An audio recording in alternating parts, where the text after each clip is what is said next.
আসসালামু আলাইকুম ভাইয়ারা। তোমাদের অনেকের জানার আগ্রহ যে কিভাবে অনেক অল্প পড়াশোনা করেও তুমি পরীক্ষায় একদম বাজিমাত করে দিতে পারবা।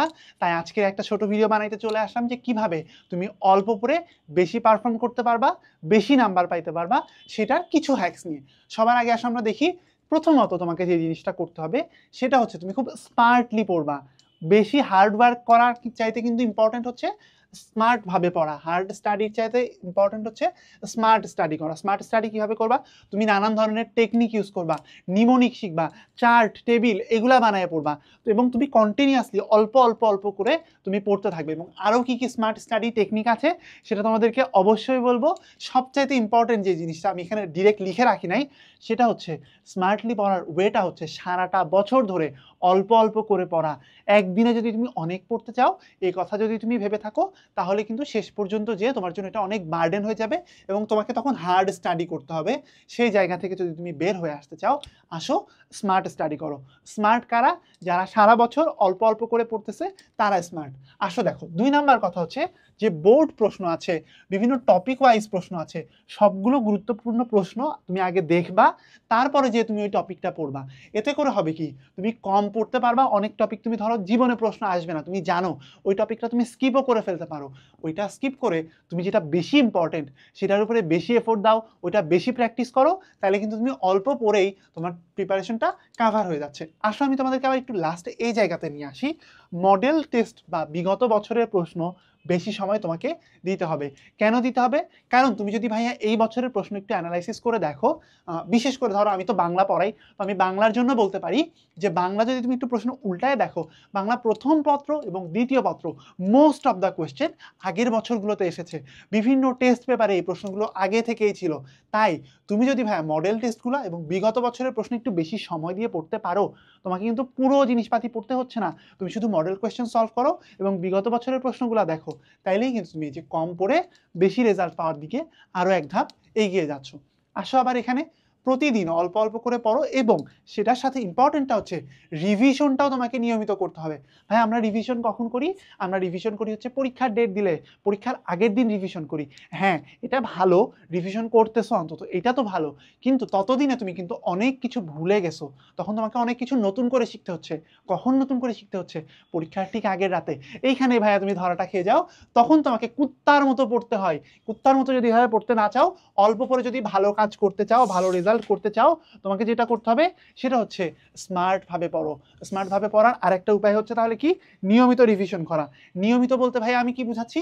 তুমি যখন কোন একটা টপিক প্রথমবার পড়বা, সেই টপিকটা তুমি 2 দিন পরেই রিভিশন দিবা, পরের দিনই রিভিশন দিবা, পরের সপ্তাহে একবার রিভিশন দিবা, পরের মাসে একবার রিভিশন দিবা, 6 মাস পর আরেকবার রিভিশন দিবা।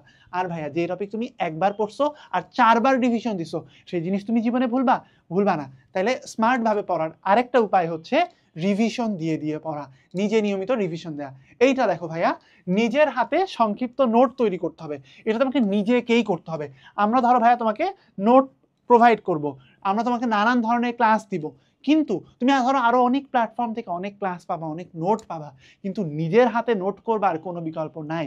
নিজে নোট করলে কি হবে?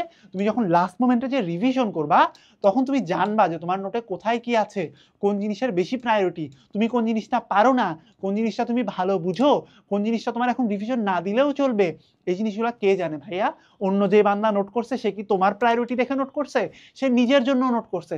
তুমি নোট করো তোমার নিজের জন্য, নিজের জন্য একদম কাস্টমাইজড নোট করো। এটা একদম বেস্ট একটা উপায়। তাহলে অল্প একবার পড়ো, গোছায় রেখে দাও, কিছুদিন পর রিভিশন দাও, পরীক্ষার আগের রাতে একবার রিভিশন দাও। এইটাতেই তোমার এটা হয়ে যাবে যদি তুমি নোটটা নিজে বানাও। এখন আসলে তোমাদেরকে আরেকটা জিনিস বলি, তোমরা যারা ভাইয়া এইচএসসি 26-এর আছো, তোমাদের জন্য কিন্তু আমাদের একটা খুব ইম্পর্টেন্ট একটা কোর্স, তোমাদের যারা পড়াশোনার অবস্থা খারাপ, তোমরা কিন্তু আমাদের কোর্সে এনরোল করতে পারো।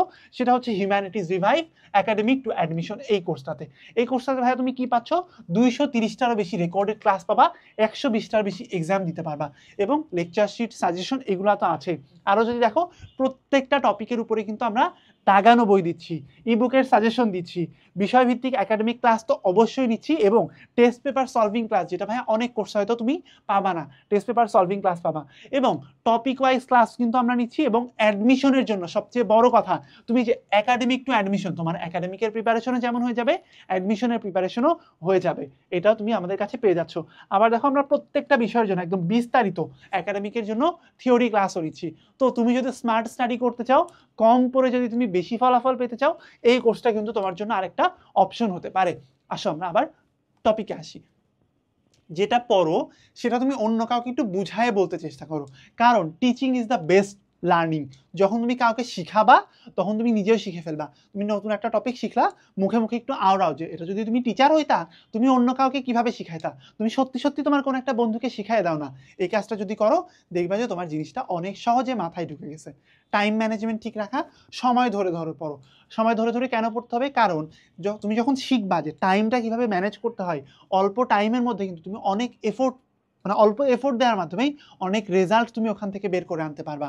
এই জন্য খুবই ইম্পর্টেন্ট, খুবই ভালো একটা মেথড হচ্ছে টাইম ম্যানেজমেন্ট করে পড়া। এটা আমি তোমাকে অলরেডি যে এখানে বললাম যে আগে যে প্রশ্নগুলো বেশি এসেছে সেগুলো আগে পড়ো, এটা তোমাকে সুবিধা দিবে।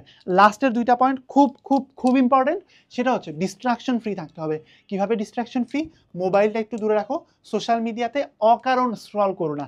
এই যে তুমি এটা দেখবে, এটা তোমার সোশ্যাল মিডিয়া লাগতেছে, এটা তুমি দেখো, কিন্তু এরপরে আজায়রা কাজকামগুলোতে সোশ্যাল মিডিয়াতে টাইম ইনভেস্ট করো না। আর সবচেয়ে শেষের কথাটা হচ্ছে ঘুম, খাওয়া দাওয়া, রেস্ট, এই তিনটা জিনিস ঠিকঠাক রাখো। নিজের মাইন্ড এবং নিজের বডি দুইটা জিনিসকে ফ্রেশ রাখো। এরপরে আশা করি এই যে আমি বললাম যে স্মার্টভাবে পড়া, এই জিনিসটা তুমি রপ্ত করে ফেলতে পারবা, যার ফলশ্রুতিতে তুমি অনেক অল্প পড়েই খুবই ভালো রেজাল্ট নিয়ে এসএসসিটা শেষ করতে পারবা, অ্যাডমিশনও ক্র্যাক করে ফেলতে পারবা তোমার পছন্দের ইউনিভার্সিটিতে। তোমাদের জন্য অনেক শুভকামনা রইল।